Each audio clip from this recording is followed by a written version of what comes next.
है, तो यहाँ क्वेश्चन आपसे ये एक हम पूछना चाहेंगे, हार्मोनल इम्बैलेंस भी एक कारण बनता है माइग्रेन के सिर दर्द का, क्या ये सही है? बिल्कुल है। देखिए, उसमें दो चीज़ें हैं। हार्मोनल इम्बैलेंस की अगर हम लोग बात करें, हार्मोनल इम्बैलेंस के समय में हेडेक हो सकता है, बात सही है। एक और चीज़ है कि जो लोग ओसीपी यानी कि ओरल कंट्रासेप्टिव पिल्स, वो भी हार्मोन है, उसको खा रहे हैं, उन लोगों में भी माइग्रेनस हेडेक हो जाता है।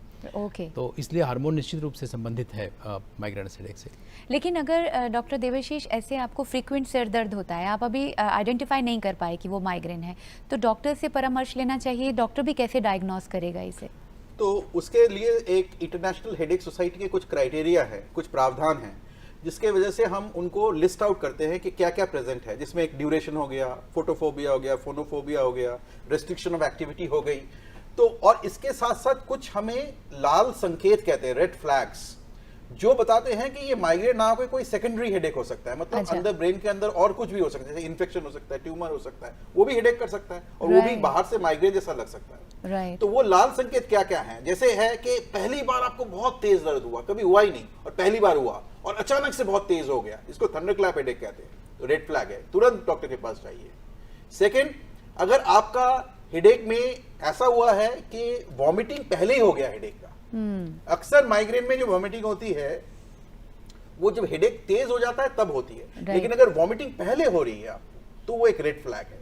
अगर आपको और कोई ऑलरेडी नोन इन्फेक्शंस है शरीर में और उसके बाद सरदर्द बन गया, तो सेकेंडरी कॉज रूल आउट करना पड़ेगा। लेकिन अगर आपको काफी साल से, जैसे इस महिला का मेरे को लग रहा था जो हिस्ट्री में, काफी साल से इसको रिकरेंट हेडेक्स हो रहे हैं, बार बार महीने में 3 बार 4 बार 5 बार, और काफी देर तक रह रहे हैं, तो माइग्रेन होने की संभावना काफी है, बढ़ सकती है।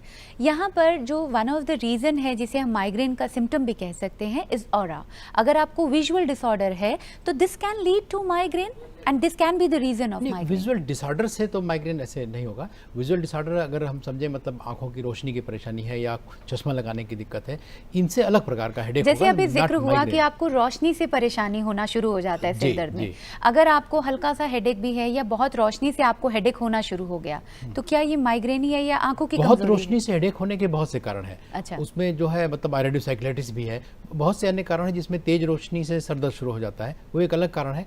हम लोग जिसकी बात कर रहे हैं, तेज रोशनी में मैंने जो एग्जांपल दिया था कि धूप में जाने से लोगों को हो गया, वो सिर्फ धूप की रोशनी का ही असर नहीं है, ब्राइटनेस का ही असर नहीं है।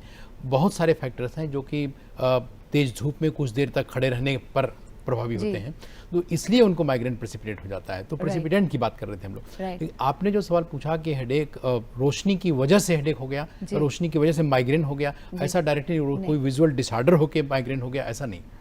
इसमें मैं ऐड करना चाहूंगा, जो ऑरा टर्म है, इसका मतलब है कि एक फोकल, मतलब एक छोटा ब्रेन का एरिया में एक डिफेक्ट आ रहा है, डेफिसिट आ रहा है। अच्छा। तो मोस्ट कॉमन माइग्रेन में जो होता है वो होता है विजुअल ऑरा, जिसमें क्या होता है कि माइग्रेन शुरू होने से पहले, हेडेक शुरू होने से पहले, मरीज के आंखों के सामने धुंधलापन आना, चमकते हुए सितारे नजर आते हैं, जिगजैग लाइंस नजर आते हैं, जिसको हम स्किंटिलेटिंग स्कोटोमास कहते हैं, और ये धीरे धीरे बढ़ते रहते हैं, 15 से 20 मिनट या आधा घंटा तक ये फैलते रहते हैं, उसके बाद हेडेक शुरू होता है। ओके। तो इसको ये एक प्रकार का माइग्रेन कहते हैं, जिसको कहते हैं माइग्रेन विद विजुअल ऑरा।